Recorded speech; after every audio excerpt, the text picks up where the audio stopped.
नमस्कार, आप देख रहे हैं जम्मू कश्मीर स्पेशल। मैं हूं आपके साथ पूजा Thakur.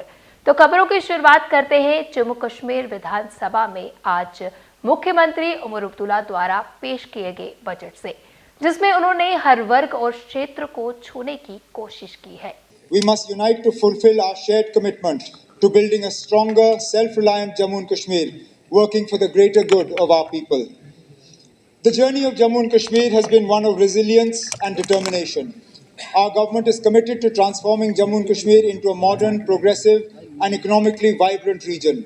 Our government endeavors to frame a roadmap to reclaim the prudence, sagacity, and self-confidence which have been the cornerstones of our identity for generations. Our challenges are vast and our limitations are many, but we must collectively pledge to confront these challenges head-on with unwavering resolve. I have endeavored to prepare this maiden budget as a true reflection of the dreams of our people, the needs of our future generations, and the aspirations of every citizen of Jammu and Kashmir. I once again express my gratitude to the people of J&K for their enthusiastic and confident participation in the recent assembly elections. The unprecedented voter turnout is a clear testament to their unwavering resolve to move beyond the shadows of past turmoil and actively contribute to the journey of development and progress. By granting us a strong mandate, they have entrusted us with the responsibility to serve them. Today, they look to the government with renewed hope and expectations for an environment that fosters political empowerment, meaningful employment, sustainable development, social inclusivity, and robust economic growth. I assure them that we will serve them with sincerity and fulfill their aspirations for a prosperous and thriving Jammu and Kashmir. We are focused on bridging regional disparities, empowering youth and women, and fostering a business-friendly environment to attract investments and innovation. To ensure this budget truly reflects the aspirations of our people, we engaged with elected representatives, industry leaders, and key stakeholders, incorporating their insights to create a people-centric roadmap for a better quality of life for all. We have also set new standards of engagement with and feedback from people's representatives by directly engaging with each member of this august house in the budget consultation process. Jammu and Kashmir is at the threshold of a new era of peace and prosperity, with a semblance of normalcy returning after over 3.5 decades of turmoil. This improved environment is contributing to economic progress, with J&K's economy expanding from 1,64,103 crores in 2019-20 to 2,45,22 crores in 23-24. In 24-25, the primary, secondary, and tertiary sectors are projected to contribute 20, 18, and 61.7% to GSBA respectively. It is a testament to the strong foundations laid by the leadership of J&K that despite its geographical challenges and multi-decade turmoil, the social economic indicators continue to remain robust. I am confident that J&K will emerge as a leading region in development, playing a vital role in our vision of a developed India by 2047. Because of our historical challenges of high committed expenditures and limited revenue streams, Jammu and Kashmir has been facing consistent fiscal stress. Own tax and non-tax revenues cover only 30% of revenue receipts and 25% of budgetary needs. An unfavorable geographical location and years of unrest have hindered industrialization, straining resources and deepening constraints. This has been compounded by the fact that circumstances have not allowed us to fully harness the sectors in which we have the potential. As a result, J&K remains heavily reliant on central grants and often requires ways and means advances and overdrafts to manage liquidity. Over the past months, we have made significant strides in expanding revenue, curbing non-priority spending, and enhancing fiscal transparency. GST compliance has improved through vigorous monitoring and dealer expansion. To further strengthen revenue realization, we will continue implementing GST tracking for capital works and risk-based e-way bill verifications. Additionally, red flag cases will be closely scrutinized using inputs from the Business Intelligence Unit and GST network to prevent leakages and ensure a more robust tax administration. The government has successfully introduced e-stamping for registration and launched e-Abhigari platform for the excise sector, ensuring greater transparency in excise auctions. With robust improvements in billing, metering, and digitization, non-tax revenue has risen to 5,824 crores as of January 31st, 2025, while tax revenue has reached 11,650 crores, both set to exceed last year's collections. Moving forward, We will continue to build on these initiatives to further enhance revenue generation and fiscal management. The government's fiscal stress stems from high committed expenditures. Over 70% of total spending, with salaries and pensions alone accounting for nearly 60% of revenue expenditure. Additionally, high AT&C losses and power sector under-recoveries further strain finances. We are reforming metering, billing and collection to strengthen the power sector. Under-recovery has dropped from 6,552 crores in 22-23 to 5,244 crores in 23-24, with a target of 4,200 crores in 24-25. Expanding the consumer base, smart meters, online billing, and aerial bunched cables are driving this turnaround. High AT&C losses resulted in huge outstanding liabilities for power purchase, for which 28,000 crores were borrowed in the last few years, raising public debt from 48% of GSDP in financial year 15-16 to 52% in 23-24. To mitigate this, we are reducing high-cost debt, optimizing liabilities, and calibrating the repayment schedules for long-term fiscal stability.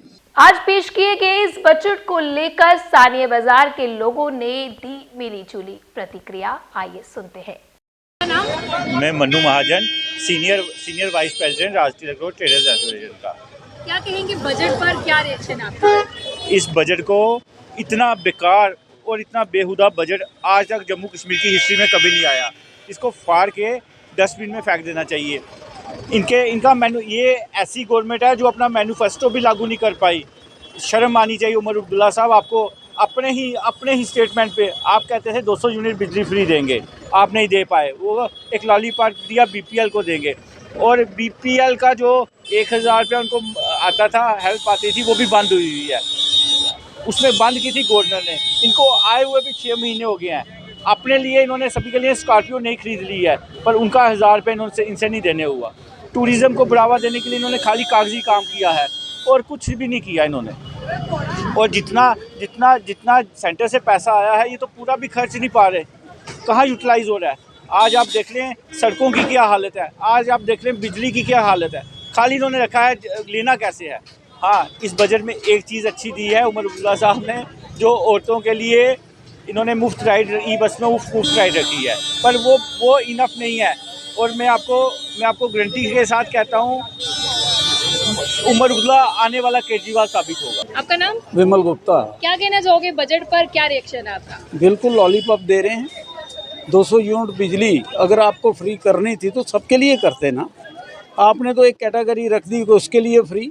जब सबको कर रहे हो 200 unit बिजली mean के जो 200 से below जाएगा उसकी बिजली फ्री होनी चाहिए। दूसरा, आपने टूरिज़्म को बढ़ावा देने के लिए बात करी है, वो भी लॉलीपॉप है। ट्रेन डायरेक्ट श्रीनगर जाएगी, ट्रेन चलेगी कटरा से श्रीनगर, जम्मू के लिए कोई ट्रेन नहीं है। जम्मू का तो वो हाल हो जाएगा जो आज पठानकोट का हाल हुआ है। और सबसे बड़ी बात जो डेली वेजर थे, आज कितने सालों से वो मगर पड़े हैं, उनके बारे तो जिक्र ही नहीं हो रहा। किसकी बात कर रहे हो? ये सिर्फ गवर्नमेंट अपना और टाइम काट रही है, लॉलीपॉप दे रही है लोगों को, और कुछ नहीं है। 1 घंटे की स्पीच दी है उन्होंने, उसमें बताया हुआ कि ये चीज़ें हम करने जा रहे हैं, स्टार्टअप पर बढ़ावा देने की बात कर रहे हैं। कैसे देंगे बढ़ावा? कोई उसका प्लानिंग होगी ना इनके पास। आम आदमी को इसका क्या बेनिफिट मिलेगा ये बता दो मुझे। टूरिज़्म की बात कर रहे हो, यहाँ का टूरिज़्म डिपार्टमेंट टोटली ख़त्म हो गया, जम्मू का टूरिज़्म ही ख़त्म हो गया है, तो डेवलपमेंट कहाँ से होगी? आप जब कुछ भी नहीं जम्मू के बारे में सोच रहे, जो भी आता है श्रीनगर का सोच रहे हो। जम्मू के बारे में क्या सोचा है? सबसे पहले बात जो मैंने किया, आप करने ही लगे थे 200 यूनिट बिजली फ्री कर देते, सबके लिए कर देते। आपने कैटेगरी फिक्स कर दी उनके लिए। तो क्या ऑल ओवर क्या कहना चाहेंगे इस पर? ऑल ओवर यही है जी, ये लॉलीपॉप दे रहे हैं। जम्मू की जनता को हमेशा घाटे में, तकलीफ में, दुख में ही रखा है इन्होंने। जम्मू की जनता को इनसे कोई बेनिफिट नहीं मिलने वाला, चाहे कोई भी एमएलए हो, किसी भी पार्टी से हो, कोई जम्मू को नहीं बेनिफिट मिलने वाला। इस बजट को लेकर लीडर ओपोजिशन व भाजपा विधायक सुनील शर्मा ने अपनी प्रतिक्रिया दी। उन्होंने कहा कि उमर अब्दुल्ला सरकार के द्वारा आज पेश किया गया ये बजट नरेंद्र मोदी सरकार की योजनाओं का ही स्वरूप है। जम्मू कश्मीर में 1.5 करोड़ की जनसंख्या है। इस 1.5 करोड़ की जनसंख्या के साथ जम्मू कश्मीर के चीफ मिनिस्टर ने धोखा किया है। मैं आपके माध्यम से सवाल पूछना चाहता हूं उमर अब्दुल्ला साहब, AAY that is only Antyodaya अन्न योजना के तहत जम्मू कश्मीर में जो रजिस्टर्ड लोग हैं वो सिर्फ और सिर्फ 1.5 से 2% लोग हैं। 1.5 करोड़ की जनसंख्या वाले यूनियन टेरिटरी को आप केवल 1.5% को ही एड्रेस करके हम उनके लिए वेलकम करते हैं, लेकिन बाकी लोग कहां जाएंगे? आज आपने कोई स्कीम यहाँ पे जिक्र नहीं की डेली वेजर्स के लिए, आपने कोई जिक्र नहीं किया यहाँ पे वोकेशनल ट्रेनर्स के लिए, आपने कोई जिक्र नहीं किया यहाँ पे रहबरे खेल, रहबरे जंगलात, रहबरे ज़राअत और रहबरे तालीम, रहबरे खेल, कोई जिक्र नहीं किया। आपने कोई जिक्र नहीं किया। बिजली के किराए जो बढ़े हुए हैं, एमनेस्टी का आपने कोई जिक्र ही नहीं किया। गरीब लोग कहाँ से किराया लाएंगे? इतने सालों से उनका पेंडेंसी है, आपने कहीं पे जिक्र नहीं किया। आपने अनएम्प्लॉयड यूथ के लिए कुछ जिक्र ही नहीं किया, कोई पॉलिसी नहीं आपने लाई। इतना अनएम्प्लॉयमेंट का आपने नारा दिया था, आपने कोई जिक्र ही नहीं किया। आपने यहाँ पे कंट्रैक्टर्स की पेमेंट पेंडिंग है, उसका कोई जिक्र नहीं किया। आपने यहाँ पे जीपीज जो यहाँ पे एम्प्लॉयज की है, उसका कोई जिक्र नहीं किया। आपने यहाँ पे ओबीसीज के उत्थान के लिए प्रधानमंत्री जी का जो प्राइम टारगेट है, schedule caste, schedule tribe, OBCs, उनके लिए कोई जिक्र ही नहीं किया।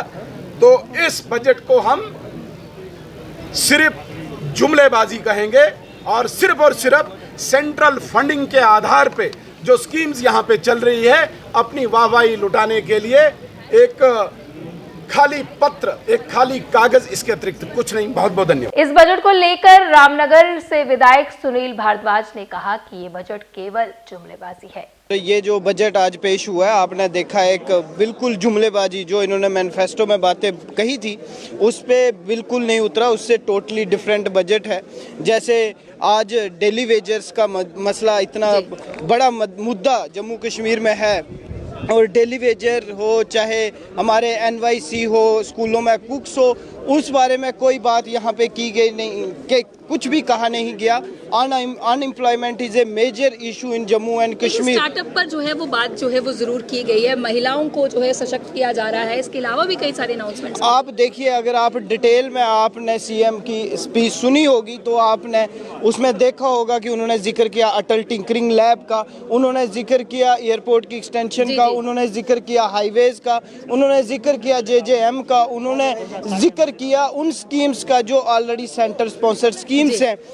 तो कहने का तथ्य ये है कि इस बजट में उन्होंने बखान वही की है जो हमारे प्राइम मिनिस्टर नरेंद्र मोदी जी की स्कीम्स है, उन्हीं का बहान इस बजट में उन्होंने किया गया। और उन्होंने माना है कि जब से सेंटर में बीजेपी सरकार आई है तब से जम्मू कश्मीर की जो ग्रोथ रेट है, जो GDP रेट है, वो बढ़ रहा है। महिलाओं के लिए जिस तरह से निःशुल्क जो है ये बसेस की यात्रा जो रखी गई, इस पर क्या कुछ? वो एक सिंपली आई वाशर है। अगर आप उसको ध्यान में देखो कि उन्होंने उसमें वर्ड ऐड किया है कि जो state transport and e buses, आप मुझे बताइए कि ई बसेस कितनी डिस्ट्रिक्ट्स में चलती हैं? ई बसेस सिर्फ जम्मू में और कश्मीर में चलती हैं। स्टेट ट्रांसपोर्ट, मेरा एरिया है रामनगर एरिया, वहाँ पे स्टेट ट्रांसपोर्ट की एक आधी बस चलती है। तो कहने का मतलब है इट्स जस्ट टोकनिज्म। इस बजट में ऐसा कुछ भी नहीं है, बस जुमलेबाजी हमने आज देखी है। जम्मू से विधायक युद्धवीर सेठी ने बजट पर नाराजगी व्यक्त करते हुए कहा कि इस बजट में लोगों के लिए कुछ भी नहीं है, इसमें बस लोगों को बेवकूफ बनाया गया है।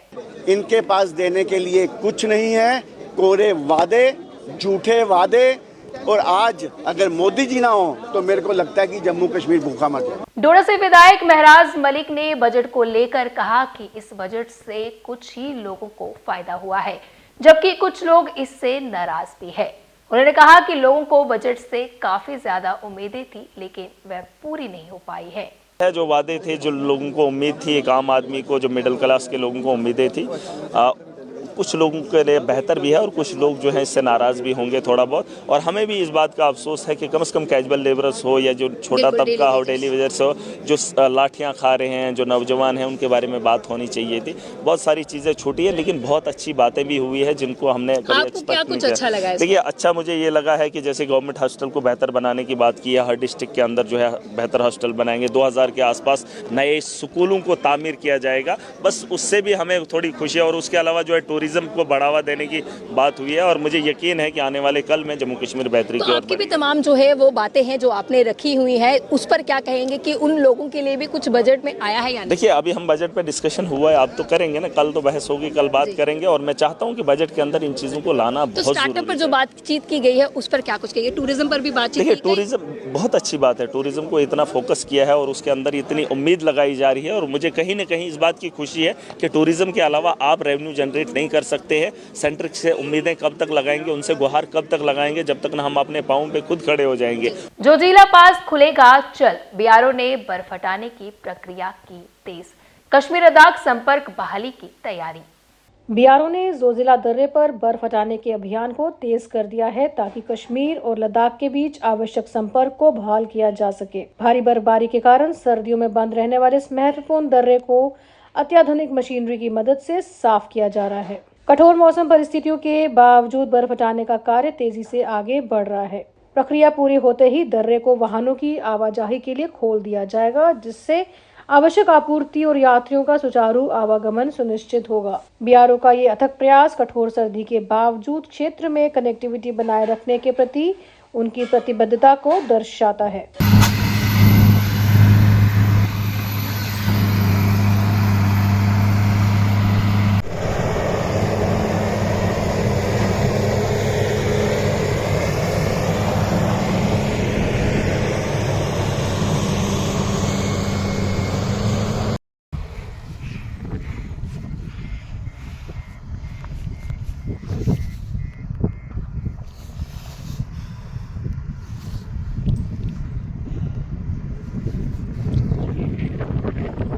स्कूल परिवहन को लेकर एआरटीओ बारामूला ने निजी स्कूल प्रमुखों के संघ की बैठक, आज खुले स्कूल।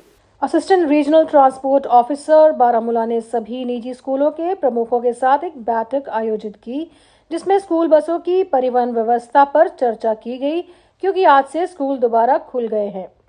ये बैठक एसआरएम वेलकिन स्कूल सोपोर में आयोजित हुई, जिसमें छात्रों की सुरक्षित और सुचारू परिवहन व्यवस्था सुनिश्चित करने पर जोर दिया गया। कल स्कूल्स रीओपन होने वाले हैं वैली में। उसी सिलसिले में रिसेंटली हमने स्कूल अथॉरिटीज़ के साथ एक मीटिंग बुलाई थी, जिसमें मैंने कुछ इंस्ट्रक्शंस दी थी जो हमारे हायर अप्स की तरफ से, पर्टिकुलरली ट्रांसपोर्ट की तरफ से हम सभी ARTOs को मिली है रिगार्डिंग स्कूल बसेस। तो उस मीटिंग में लेकिन बहुत कम स्कूल अथॉरिटीज़ ने पार्टिसिपेट किया था, इसलिए अब एक दिन पहले हमने ये मीटिंग बुलाई, जिसमें ऑलमोस्ट जो हमारे मेजर स्कूल्स हैं डिस्ट्रिक्ट में सभी अथॉरिटीज़ ने पार्टिसिपेट किया। तो वही डायरेक्शंस इनको दे दी कि इनकी गाड़ियाँ जो हैं उनके डॉक्यूमेंट्स अप टू डेट होने चाहिए, और उसके लिए मैंने इनको एक टाइमलाइन दी है कि 15 मार्च तक ये अपने सभी डॉक्यूमेंट्स, गाड़ियों के डॉक्यूमेंट्स रिन्यू कराएं। उसके बाद हम एक एक्सक्लूसिवली एनफोर्समेंट ड्राइव चलेगा अगेंस्ट स्कूल बस वायलेशंस, जिसमें हम जो भी गाड़ियाँ 15 मार्च के बाद हमारे डिस्ट्रिक्ट में सड़कों पे मिलेंगी जो विदाउट डॉक्यूमेंट्स चल रही होंगी, उनको हम ऑन स्पॉट सीज करेंगे। और हम रोड सेफ्टी ट्रांसपोर्टेशन ऑडिट भी करेंगे बहुत सारे स्कूल्स का 20 मार्च के बाद। तो वही इंस्ट्रक्शंस इनको दी। एनसी पास और टांगदार कुपवाड़ा मार्ग को साफ करने के लिए बीकन और भारतीय सेना का अथक प्रयास। कठोर मौसम परिस्थितियों और हिमस्खलन के खतरे के बीच बीकन और भारतीय सेना की टीमें युद्ध स्तर पर एनसी पास और तंगधार कुपवाड़ा मार्ग को साफ करने में जुटी हैं। अपने अभूतपूर्व प्रयासों में उन्होंने 10 से 12 फीट बर्फ के नीचे दबे 5 किलोमीटर सड़क को सफलतापूर्वक साफ कर लिया है। टीमें लगातार काम कर रही हैं ताकि कुपवाड़ा से तंगधार तक दिवंगत नागरिकों के पार्थिव शरीर को जल्द से जल्द ले जाया जा सके।